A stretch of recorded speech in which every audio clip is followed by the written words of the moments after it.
Good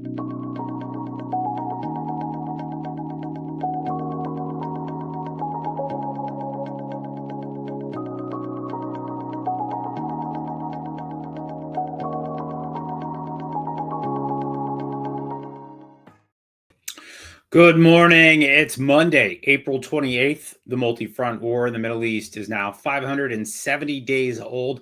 I'm your host, Jonathan Schanzer. Welcome back yet again to the FDD Morning Brief. The spat between Israeli Prime Minister Benjamin Netanyahu and Shin Bet chief Ronen Bar continues to get uglier by the day. Serious accusations flying in both directions. I've tried to steer clear of this on this program in the hopes that it might just resolve itself, but I think we're going to have to dig into this in future episodes. The big question is whether we can find someone who can give us the facts without the politics. Almost impossible in Israel these days. Stay tuned.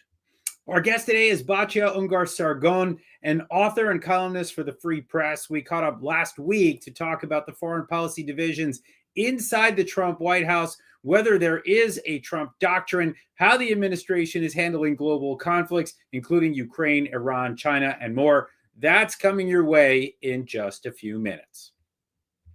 Lots of things went boom in the Middle East this weekend. Let's review. Iran's largest port of Bandar Abbas is smoldering. A massive explosion rocked the port, killing more than 40 and injuring more than 1,000. One Iranian parliamentarian is blaming Israel. The Israelis who were quietly cheering this misfortune deny all responsibility. Then there is Lebanon, where the IDF unabashedly, unequivocally took responsibility for a strike. In fact, they issued a warning to clear out the civilians and then dropped a knock-knock bomb on the roof before leveling a Beirut building where Hezbollah was storing advanced weapons. Also going boom this weekend were multiple targets across Yemen. The U.S. campaign to degrade the Iran-backed terror group has been unrelenting. Things also went boom in Gaza as the IDF continues its war against Hamas. I don't know about you, but I get a clear sense that the Iranian regime and its proxies are getting hammered. I don't mean just a little knocked around. I mean, this is a serious beating, like the Super Bowl this year, that kind of beating, which then brings us to the ongoing talks in Oman over the Iranian regime's nuclear program. They make me nervous. I don't want to lose this leverage to an interim deal that affords the regime a lifeline. I want this military pressure on the regime and its terror proxies to convince the regime that there is no future in the nuclear weapons business. Whether that is the result of these talks remains to be seen. More talks scheduled next weekend. Now for your headlines. Headline 1, the Palestinian Liberation Organization has a new vice president. The VP's name is Hussein al-Sheikh. Palestinian President Mahmoud Abbas appointed al-Sheikh over the weekend, 2 days after the PLO created the vice presidency role. Al-Sheikh has been Secretary General of the PLO's Executive Committee. Al-Sheikh is 64 years old, which makes him a spring chicken in Palestinian leadership terms. When 89-year-old Abbas meets his maker, which Lord knows whenever that'll be, al-Sheikh will serve as temporary head of the Palestinian Authority, and he will likely be a front runner in the battle for succession. But just for the record, he's no Democrat and he's no reformer. Headline 2, the Houthis launched yet another ballistic missile at Israel on Saturday. Israeli air defenses intercepted the missile before it crossed into Israel. The Houthis said they targeted the Nevatim air base in southern Israel. That's where those F-35s just arrived the other day. Hours later, the IDF said it shot down a drone flying toward Israel from the east. The Houthis said it was theirs. Then on Sunday, the Houthis fired another ballistic missile at Israel. For those keeping score at home, the Houthis have fired over 20 ballistic missiles at Israel since the IDF returned to Gaza last month. All of the missiles either fell short or were shot down. Meanwhile, the Houthis have reportedly experienced similar success in downing American drones. According to weekend reports, the Houthis have shot down 7 U.S. Reaper drones in the past 6 weeks. That's over $200 million in U.S. taxpayer dollars down the tubes. I would really like to see these Houthis get beaten into submission. Thank you very much. Headline 3. Qatar and Saudi Arabia are settling Syria's debt to the World Bank. The total is about $15 million. That's chump change for these two mega-rich petro-states, but it's change that needs to be paid before the World Bank can approve grants and other assistance to Syria. Doha and Riyadh announced the move yesterday, days after Syria's central bank governor and finance minister attended meetings of the World Bank and International Monetary Fund, the IMF. The move is intended to stabilize Syria and to facilitate reconstruction in the country. Riyadh and Doha are an unlikely pair here. Their governments don't like each other very much. In fact, they may hate each other. The outlook for Syria couldn't be more different for both countries. Qatar wants a Muslim Brotherhood state. Saudi Arabia would like a pragmatic one that aligns with the stable monarchies of the region. Nevertheless, these two countries are working together to kickstart World Bank operations in Syria, which have been suspended for over 14 years. This is the first time Saudi Arabia has publicly provided financial support to the new Syrian government, but it's most certainly not the first time the Qataris have pitched in. And I don't like their influence here one bit, if that has not been made clear in previous episodes. All right. It's time to press play on that interview with Free Press columnist Batya Ungar-Sargon. We covered many topics related to U.S. foreign policy when we caught up last week, so let's get to it. Welcome to the program, Batya Ungar-Sargon. Thank you so much for having me. So maybe let's just start, Batya, with the divisions within the White House, right? We understand that there are two camps that are battling it out right now for influence with the president. Who are they and what do they believe in? So if you think about how Trump really changed the GOP, before Trump, before the MAGA movement, you know, the way we thought about the two parties was that the Democrats were like the anti-war party and the Republicans were the party of American exceptionalism and foreign interventions and nation building and getting involved in all sorts of conflicts around the world as a show of leadership. And what happened over the last 10 years is you've seen that as a result of the political realignment along class lines, the Republican Party has now become really the anti-war party. This is a fundamental aspect of Trump's promises, campaign promises, but also his worldview. He hates war. He thinks it's unbelievably wasteful. I think he really hates the idea of sending our boys and girls to fight in conflicts, that it's not clear what we get out of them. And I think he was deeply impacted by the failed wars in Iraq and Afghanistan. In a way that is typical for a liberal or an erstwhile Democrat, less so for a Republican. But it is one of the major ways in which Trump has transformed his party to reflect where the average working class American is at. So just as an overview, where Trump is coming from. Now, within his camp, there are different ways of understanding what does it mean to be anti-war. So, for example, you have Marco Rubio, Secretary of State. In his confirmation hearings, he made a promise. He said that the Trump administration will take 3 questions into consideration before making every single decision on foreign policy. And these questions are, does it make America safer? Does it make America stronger? And does it make America more prosperous? This is not an isolationist view. This is a view that we bring an America first mentality into every decision we make. And some of those questions will be answered in the affirmative and we will engage. And some will be answered in the negative and we won't engage.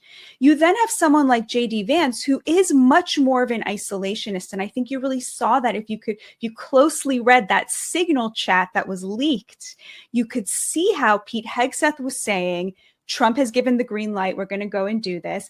And J.D. Vance piping up and saying, well, I'm not sure the president realizes that this is not consistent with his messaging on Europe, yada, yada, right? He was trying to really say, do we attack the Houthis?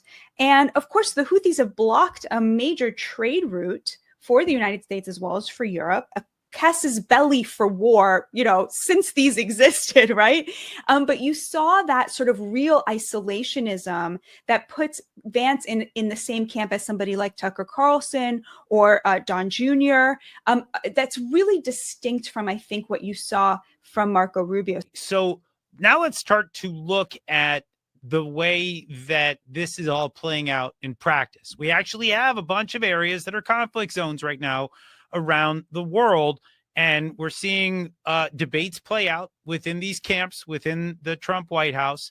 And I guess, what I want to know is I want to figure out, which way are we leaning and sort of which camp is winning when we look at these conflicts. So let's start with, I think, an obvious one, right? Let's look at Ukraine, right? I think we can see very clearly that the isolationists don't want any part of this. And even people like Marco Rubio seems to be trying to put a little bit of distance between the U.S. and Ukraine. So what's going on here? Here's how I think Trump sees it. First of all, he was clearly shown images that are haunting him. He wants the bloodshed to end. He brings it up every time he talks about it. He seems truly, to me, at a very gut level, horrified by what's going on there. Just the massive bloodshed between two peoples who are not very different. And it is horrifying because it's over. It's over such a small disputed territory when you think about it. When you think about the status quo going into the war, Crimea was part of Russia. The Donbass, there was a civil war going on there. People forget about this, but I interviewed people there, lots of people living there after the Maidan, and in those intervening years, and then after Zelensky was elected, they really felt that they were being attacked by Kiev, that they were being attacked by the West. So there was this disputed territory there that had declared itself the independent Republic of Donetsk and Luhansk. And Ukraine was not part of NATO. And I think from Trump's point of view, that's obviously how this is going to be settled at the end of the day. Obama did not consider Crimea to be worth starting a war or investing in a war or investing in the defense of. So why should he? That's not going to be returned to Ukraine. And Ukraine is not going to be part of NATO at the end of this. So really what we're talking about is the Donbass and the idea of this massive bloodshed over this. I think Trump feels is unjustifiable. Now, I think the way that he is thinking about it is this. The traditional foreign policy expert class likes to think, I think, of these conflicts, and Israel and the Palestinians is a really good example of this, as if you have two parties that have a huge power differential between them, the only way to get to some sort of negotiated peace is to elevate the weaker party and sort of limit the power of the more powerful party. And then when they are more on a par, then they can come to the negotiating table and each will have something to give and something to take. And I think Trump sees it as the exact opposite. I think what he sees is the sort of deal maker real estate point of view, which is when you have such a steep power differential, you cannot bring them to the same place because then neither side has any incentive to give anything. What you do is you give the stronger party a sense that their strength is not actually going to be undermined or limited by coming to the table. And you tell the weaker party, listen, you have everything to lose and nothing to gain by prolonging this because you're in the weaker position. And I think that's what he meant when he said to Zelensky, you don't have the cards, right? In the Oval Office meeting, you don't have the cards. Everyone is saying he's pro Putin, he's supporting Russia. He's not. He's taking a very realpolitik view of the situation as it is and thinking Putin has nuclear weapons and a limitless supply of cannon fodder and no appreciation for the sanctity of human life. So he has absolutely nothing to lose by keeping this going. So how do we give him an incentive to come to the table?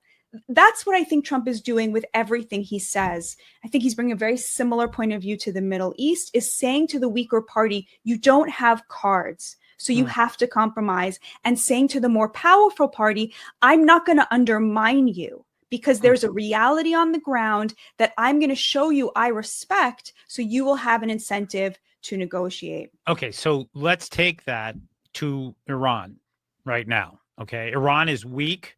Their air defenses are shot. Literally, the Israelis blew them up, right? They are now under renewed sanctions. The Israelis are the stronger party. And then beyond that, the Americans are the much stronger party. We've got two carrier strike groups in the Middle East right now. We've got B-2 bombers on the island of Diego Garcia. We've got air defense systems deployed throughout the region. Are we accentuating the strength of the Israelis right now and giving the Iranians a run for their money? Because right now there are a lot of people would say we're engaging with the Iranians. We're actually letting our foot off their neck. that we had them exactly where we wanted them at being the weaker party. And right now it looks like, if anything, we're empowering them. So is that consistent with what you've just described? And I think a lot of people would say what you just described as it relates to Ukraine. There'd be people who disagree. I'm not going to get into that here. I'm just trying to figure out, is there a consistent policy that we're seeing applied across the board? It's very interesting with Iran. I think when Netanyahu dropped the tariffs to 0% and made this trip to visit with Trump, it was clear that what he wanted was basically a promise that the U.S. would give them cover to bomb Iran's nuclear sites. And Trump said no. I mean, that seems to be what happened there. Tough day for people who think that, Israel is controlling American foreign policy, right? I mean, in fact, it's such nonsense. Every time the, Israel lobby pulled out all the stops to oppose something, they lost, right? I mean, and it's not just the JCPOA. There's many examples of this. So it's just like brainworms, right? I do think that it is important to point out our interests with Israel, which is our great ally in the Middle East, are often very aligned, but they are not identical. They are not exactly the same. It is very much in Israel's interest to take on Iran in this way. I think from Trump's point of view, it is not in our interest to get involved in a hot war in the Middle East, because it would not make us safer, stronger, or more prosperous at this moment. I think he did bring those tankers out there to, carrot and stick. He wanted to say, look, we're going to come to the table, we're going to try this, but don't think we're afraid to get involved if our interests are not going to be met here. But I think that he has an instinct here to try diplomacy, to see if he can get a better deal than the last JCPOA, and to see where this can take him. So I would say if there's something common through all of these things, through China, through Iran, through Russia, and the way Trump is navigating them, it's this desire to have both the carrot and the stick as alternatives. He wants to have choices. He wants to project strength. But if there is a way to get our interests as the United States fulfilled, to make us stronger, safer, and more prosperous without bloodshed, he will always choose that option. And he will always see how far he can get with that. Okay. Last question here before I let you go. This has been a nice, meaty conversation, exactly the kind that I like. So we've talked a little bit about, and I have to say, I do see a little bit of a discrepancy there between the purported Russia policies of Trump and the purported Iran policies of Trump. So, okay, I guess the question is, let's take a look at one more front. Let's take a look at China. How do you see things playing out right now between China and the Trump administration?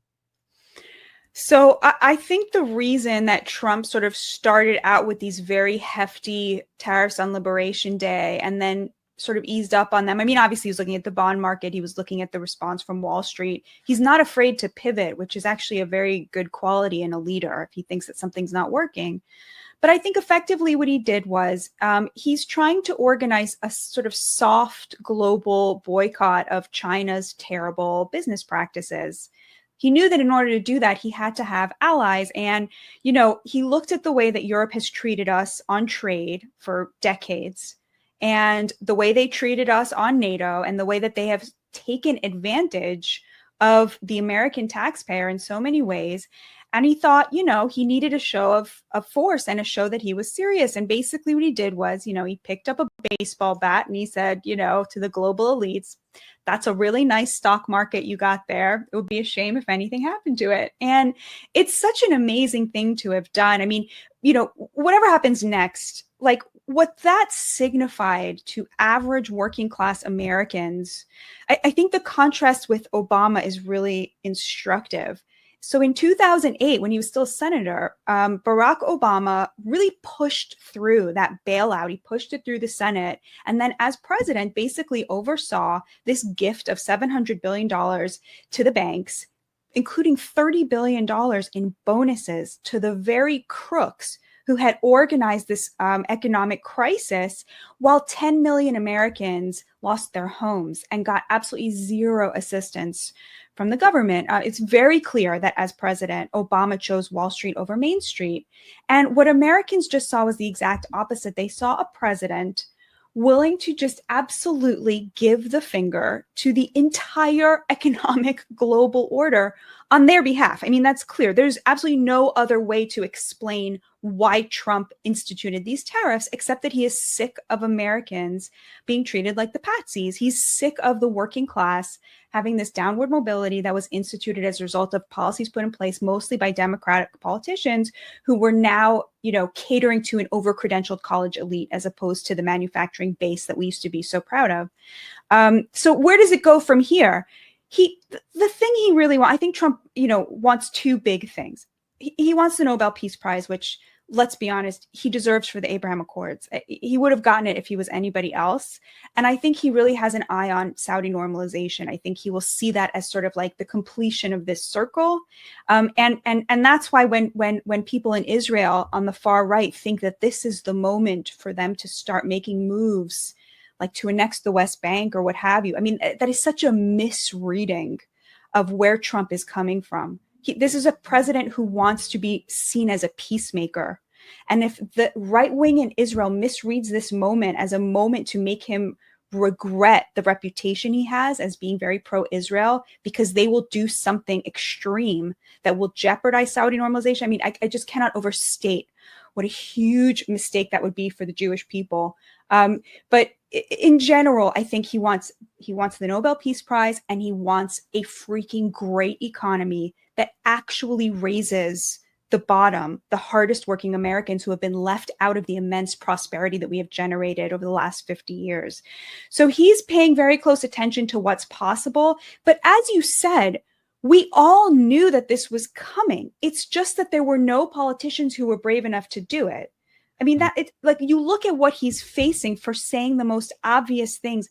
We can't rely on China to produce the ships we would need if we got into a war with them, right? Like the most obvious thing that is going to hurt a little bit because we've gotten so addicted to the Chinese markets, to Chinese slave labor. So, I think he wants a deal. He wants an incredible economy, but he's willing to pay the price for rewriting this ship that everybody knew had to happen and no one had the guts to do.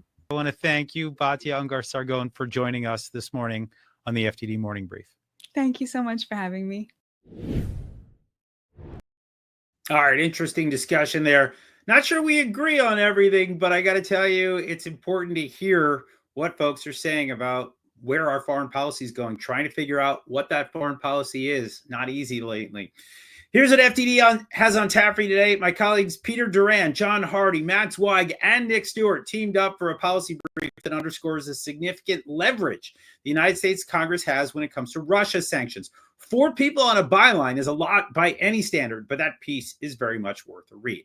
FDD's Hussein Abdul Hussein has published yet another piece in the English language Lebanese outlet, This is Beirut, analyzing Hezbollah's defiant response to Lebanese President Joseph Aoun's efforts to disarm the group. The key question now is whether President Aoun will back down and concede Lebanese sovereignty, or, and I'm hoping for this, take a firm stand and take down this Iranian proxy once and for all. Finally, FDD founder and president Cliff May sat down with FDD's Ruel Marc-Correct and Ray Takei of the Council on Foreign Relations, CFR, for an episode of Foreign Policy. The trio went to town on all things Iran. It's a good conversation, so check that out wherever you get your podcasts. That's all the hot air you're going to get from me today, folks. Get smarter on foreign policy by reading us on X, YouTube, Instagram, and of course, our website, fdd.org. Please support our mission by making a tax-deductible donation at fdd.org/invest. Tune in Wednesday for another riveting episode of the FDD Morning Brief. Until then, I'm Jonathan Schanzer, signing off for FDD.